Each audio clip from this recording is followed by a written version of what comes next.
Hey everyone, welcome back to class number 17. Here we are at Bodhi Tree Buddhism, and we're continuing on looking at this great text, this great modern work called The Way to Buddhahood by Venerable Master In Shun. So I just thought about that. Wow, we're up to class number 17, so this must be pretty much like about 4 months we've been going so far. Still going strong, but we're only part of the way through. It's a big text. It's quite dense, but I hope you're enjoying it so far. So what are we up to today? The topic for today is looking, we're going to just finish off one little verse of right view. So it's just like one verse to wrap up, talking about these issues of karma and the practice of wholesome deeds, trying to avoid unwholesome deeds. And then we're going to look into right practice.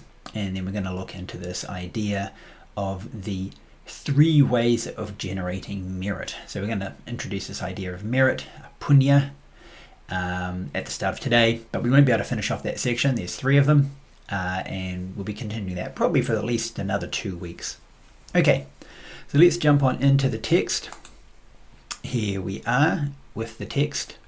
Now I need to move over here now. Okay, so as you can see, this last one here for this section on right view is the importance of wholesome action.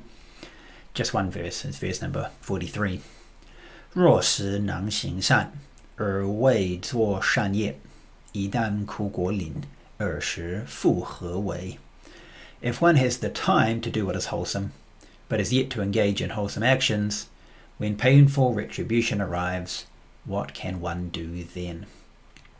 So this is just to sort of say, like, you know, if we know this idea, like, engage in wholesome things. It's a good thing. It's like helping our path. That like just helps us in so many ways. And we have the opportunity to do that. So that's what we mean by if one has the time. We've got that opportunity, but we don't do it.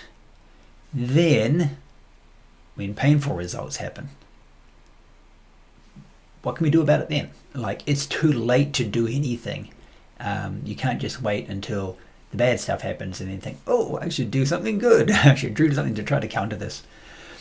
When I was reading this just before class, doing a bit of prep, reminds me of a saying in Chinese. It's just 临时抱佛脚. So literally it means like at the end, which meaning at the time of death, one grabs the Buddha's feet. So it's to sort of say, when we don't do any preparation, we don't do anything that's good, and then at the very last minute, when everything's going bad, then we sort of like, oh, Buddha, save me, save me.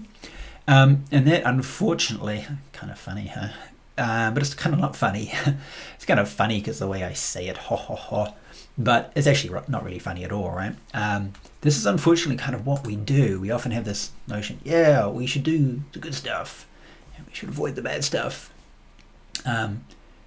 But we seldom have that kind of impetus to do it. We often just sort of like, oh, I'll get around to it, procrastinate, or for whatever other reason, or just sort of like inertia. I mean, that's not just like Dharma practice, it's so many other things. Maybe you think like, oh, I should do more exercise, you know, and we know it, and you can do it right now. You could turn off the TV and do some exercise, but we don't. And then at some point in our lives, you know, we have some health issue and think, yeah, I should have done exercise back then, you know, 10 years ago. But it's too late, you know. You can't say, well, I've got, you know, about to have a heart attack, so let me go jogging because, you know, I go jogging today and that's going to somehow counter these 10 or 20, 30 years of an unhealthy lifestyle and suddenly make me all better and I won't have any heart problems. So it's kind of similar too with our practice. We know what we need to do, right, intellectually. We do have the opportunity to do it most of the time. Most of us, not necessarily everyone. I'm going to admit that. But some people, it's, you know, it's really difficult for whatever reasons. Just life, working, looking after families, other commitments. But when you think about it, actually, you know, we think like, oh, but I'm too busy doing work and I'm too busy looking after my family or something. I don't have time to do any practice. Well, you can actually, in many ways, make those things part of your practice.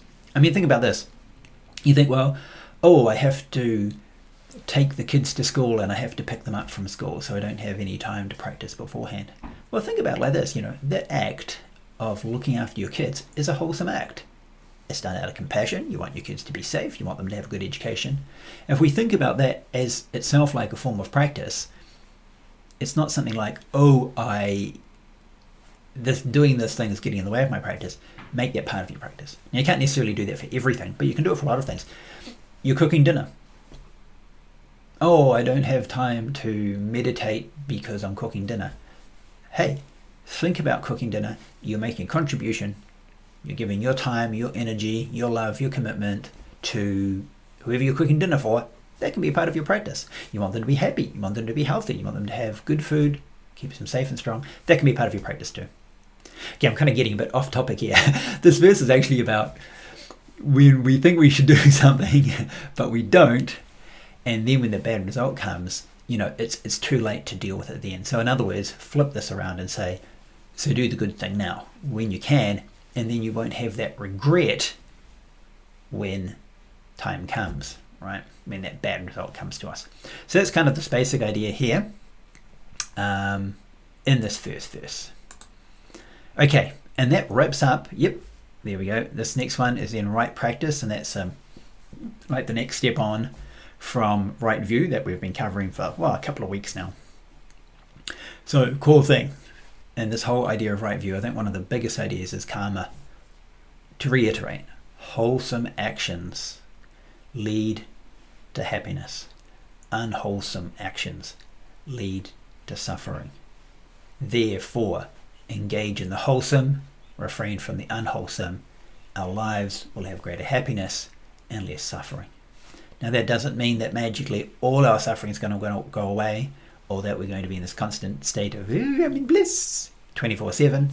No, but it's something that we're working towards. Next step then, right practice. Now, actually, the Chinese here doesn't say right practice. It says 天人善行. Literally, it's the wholesome actions for the divine and human worlds. So remember this whole section here now, we're talking about the Dharmas, the practices that are common to the 5 vehicles. And what this basically is in practice is, so we've got these 5 vehicles, right? Different goals. You want to be a human being, you want to be happy, healthy, successful, or maybe even you want to be in the divine realm, you want to be something higher than a human, literally in the heavenly state. The practices you need to do that are also basically the same practices as foundation that you need if you're trying to seek liberation or you want to attain for the ultimate of Buddhahood, so Mahayana practice. And so by wholesome actions for the divine and human worlds is the foundation of all wholesome actions. Okay, and that is in particular threefold meritorious action. So 3 aspects to the generation of merit. And this first line here, verse 44, correct cultivation of the 3 practices, just introduces all 3. Now, I'm going to go through this first, and in the process of explaining this verse, I'd like to talk about the idea of merit, because I think there's a lot of there's a bit of confusion about what it means, not just, say, in non-Buddhist cultures, but even sometimes in Buddhist cultures as well. Okay, verse 44.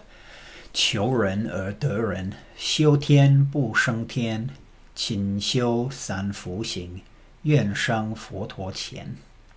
Seek a human rebirth and attain it. Cultivate the divine path, but do not be reborn in the heavens. Diligently cultivate the 3 meritorious practices, and aspire to be reborn in the presence of a Buddha. Okay, so we've been talking about how this whole foundation for all these practices is the same kind of actions that help us secure a human rebirth. Remember, Buddhism, we're talking about multiple lifetimes. We're all humans now, assuming most of you are humans. Maybe we'll be humans in future lives, no guarantee. So we've got to make sure that we're not just looking after this present life, but we can continue in a state, in a good condition to be able to practice the Dharma in multiple lifetimes as well. So by this phrase, seek a human rebirth and attain it, means do all the things that you need to do to keep your human status. You've already got it now, you've already attained it, but you also need to continue to develop those things to keep that going in the future. And basically, just to kind of cut to the chase, the key thing is upholding the 5 precepts. Upholding the 5 precepts is your basic kind of baseline for the human state. Okay, more details on that later. Now the second line is a little bit different because it says cultivate the divine path, or you could say cultivate what you need to be reborn in the heavens, but don't be reborn in the heavens. Now what this means here is, so when you engage in like human activity, this is a basic good human activity, refraining from these 5 unethical actions, it keeps us in that human state. Now to be reborn as a god, as a, you know, in the heavens, it includes things like you really have to be able to let go a lot of attachment to the material world and material desires. That just, the heavenly state is just a more refined state. It's less coarse, it's less mired in the material, the physical world. Now not totally, but quite a bit more so the humans are. So we need to try to develop that, but at the same time, we don't actually want to be reborn in the divine realm. We don't want to be reborn in the heavens, because remember, we talked about it earlier, what tends to happen to the gods is things are a little bit too good, really, a bit too happy, a bit too easy, and therefore there's little incentive to really work on our practice. So I made the metaphor, and remember this is a metaphor or an analogy, that like when everything's good, if you like win the lottery and you've got $100 million and everything's chill and you've got good health, you probably, well, for a lot of people, they're not really that driven to do much with their lives. But when like the chips are down and life is tough, like, I gotta work hard, gotta improve myself, gotta find a better state for myself and my loved ones.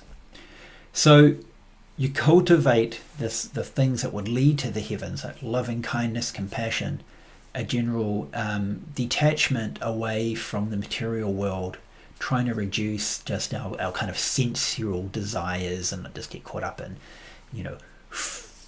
sex, food, entertainment, that kind of thing. But at the same time, we still want to remain in the human realm. Okay, so it's a little bit of a tricky concept, but just overall remember that this whole foundation here at this level is we want at least a human state or a divine state, but ideally the human state is best. So in order to do this, in order to keep our human state, in order to maybe develop some, shall we say, divine qualities, but like divine qualities as humans, we need to, line 3, diligently cultivate the 3 meritorious practices. Okay. Now, this term merit is become quite like a standard, I think, English Buddhist term. The term in Pali, so in Theravada Buddhism of South Asia, is punya. In Sanskrit, it's punya. They sound pretty similar. So Pali and Sanskrit very similar. In Chinese, there's a couple of terms for it. Fu or fu de is probably the most common. Now, there's another term in Chinese called gong de, which a lot of people just kind of think are the same thing. But if you actually look technically in the text, fu de and gong de are not quite the same. So I prefer to stick with the term fu or fu de. And sometimes we talk about, in Chinese, the term fu bao. Now the character fu just means, it means like, it's kind of like happiness, but it's also like goodness, virtue, kind of like the happiness and goodness that comes from virtue, shall we say. Fu de is virtue, basically. And in full bao, the term bao means the result of that, or the retribution of that. So full bao actually means the happiness that we have as a result of that virtuous action, not a virtual action, virtually virtuous. Okay, so that's some of the Chinese terms. In English, we use the term merit, which kind of has the sense of like this idea of a meritocracy, that people are promoted in terms of their ability. It's not so much ability, it's got definitely like an ethical element to it, kind of like a sense of virtue. And when usually we talk about merit, we're actually talking about the result usually. And people have this idea, so what's merit?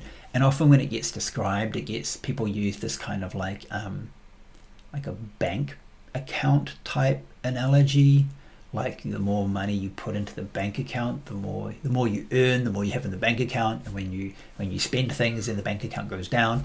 Often this kind of whole metaphor is used to talk about karma in general.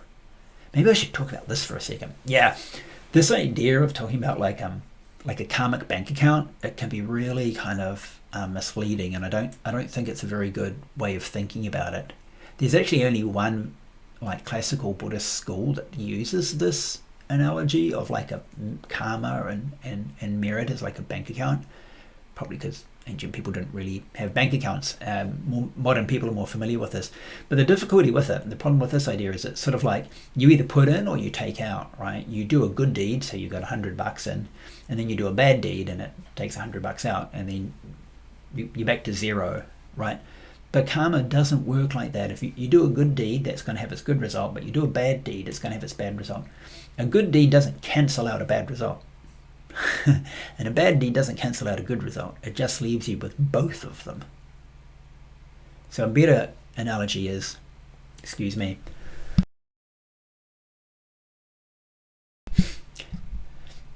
I hope I muted that in time. A better analogy is like planting a field. So if you plant like beautiful flowers and you plant like noxious weeds, what's going to happen in your garden is they're both going to grow. The flowers don't cancel out the weeds, or the weeds don't cancel out the flowers.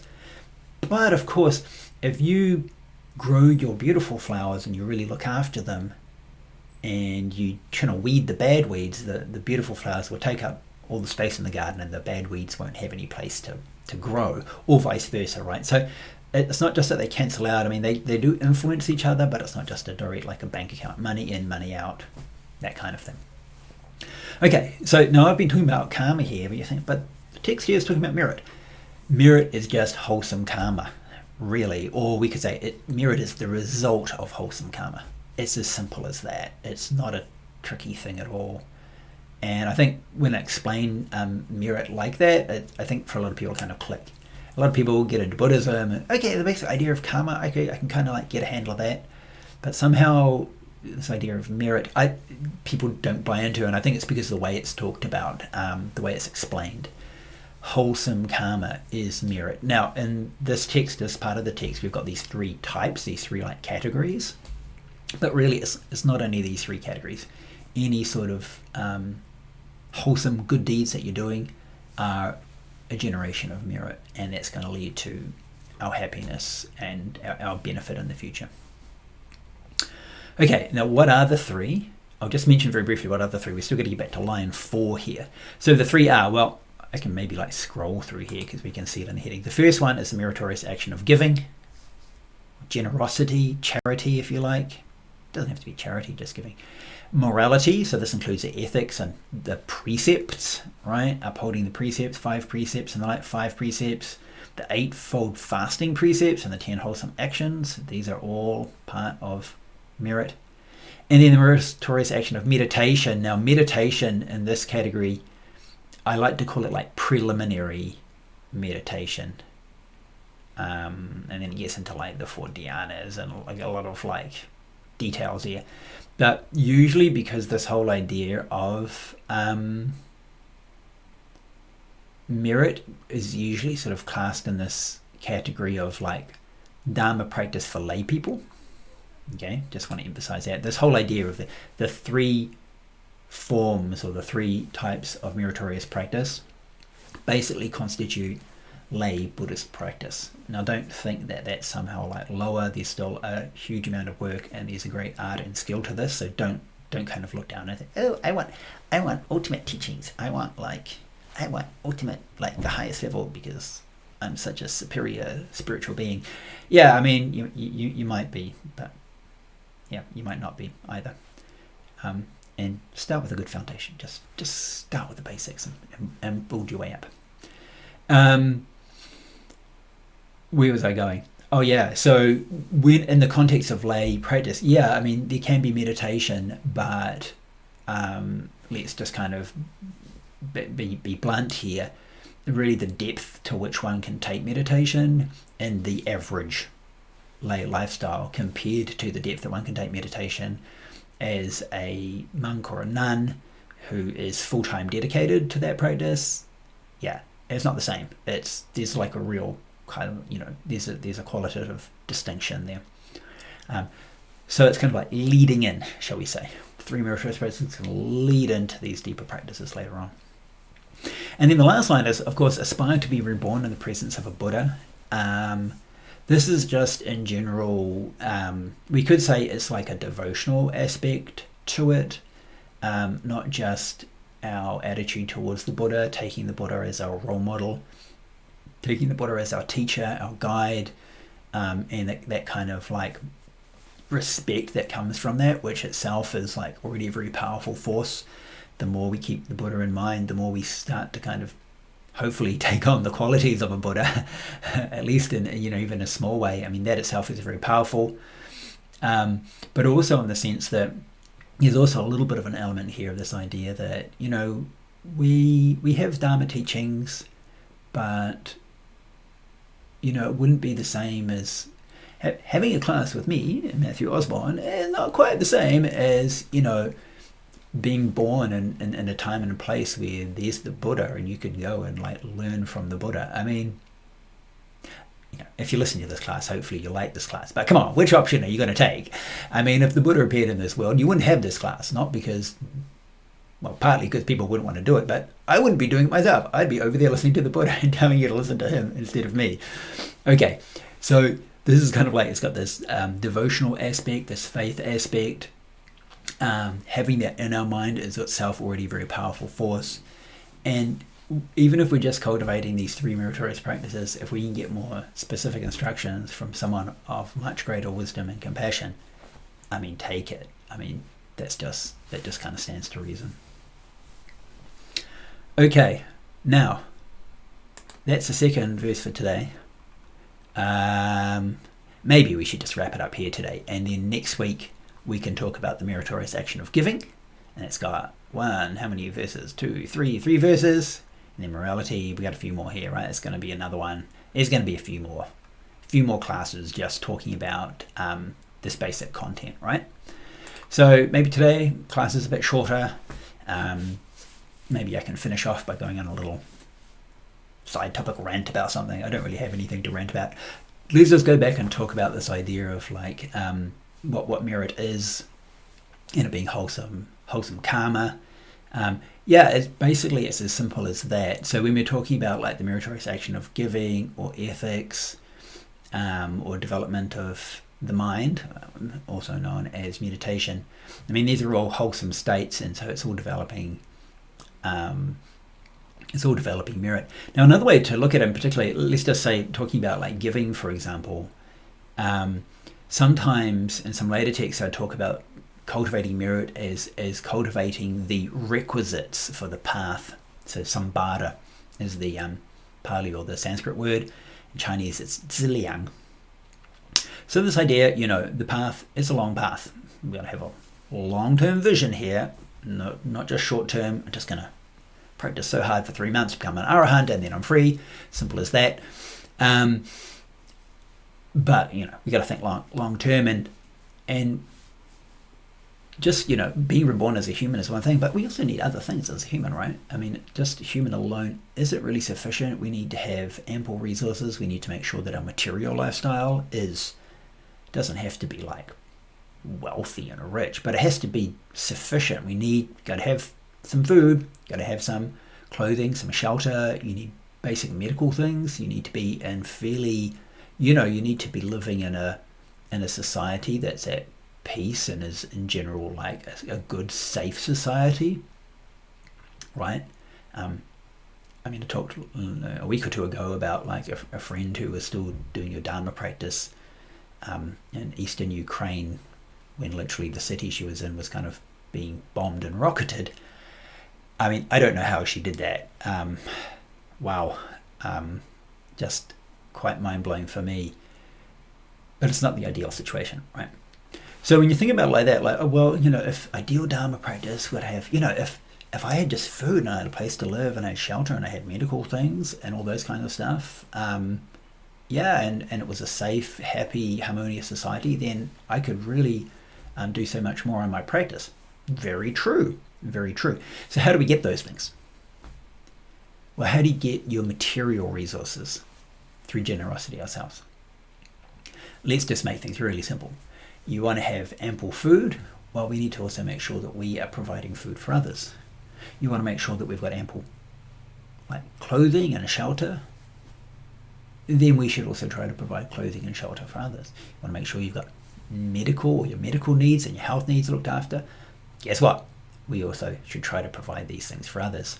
So this is a really important aspect of thinking maybe we'll say oh, well, we should give to the Sangha, you give food every day. Once a year you provide the robes, you provide medicines for them, look after the vihara, or the temple, the monastery where the monastics live. That is actually building up for ourselves in the future to also have these things and these resources. And you can look at it the other way. Why do members of the Sangha have these things provided for them? Well, probably because they have done this and turned themselves in past lives.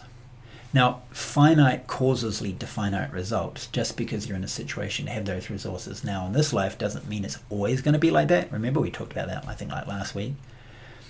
So you need to keep on topping it up. You need to keep it constantly doing it. And, even something as simple as giving food. I mean, the Buddha's got this, there's this really nice little sutra teaching, and the Buddha says, if people saw the results of giving and generosity, even if it's something as small as giving a small morsel of food to an animal, they would never eat without making an offering to others.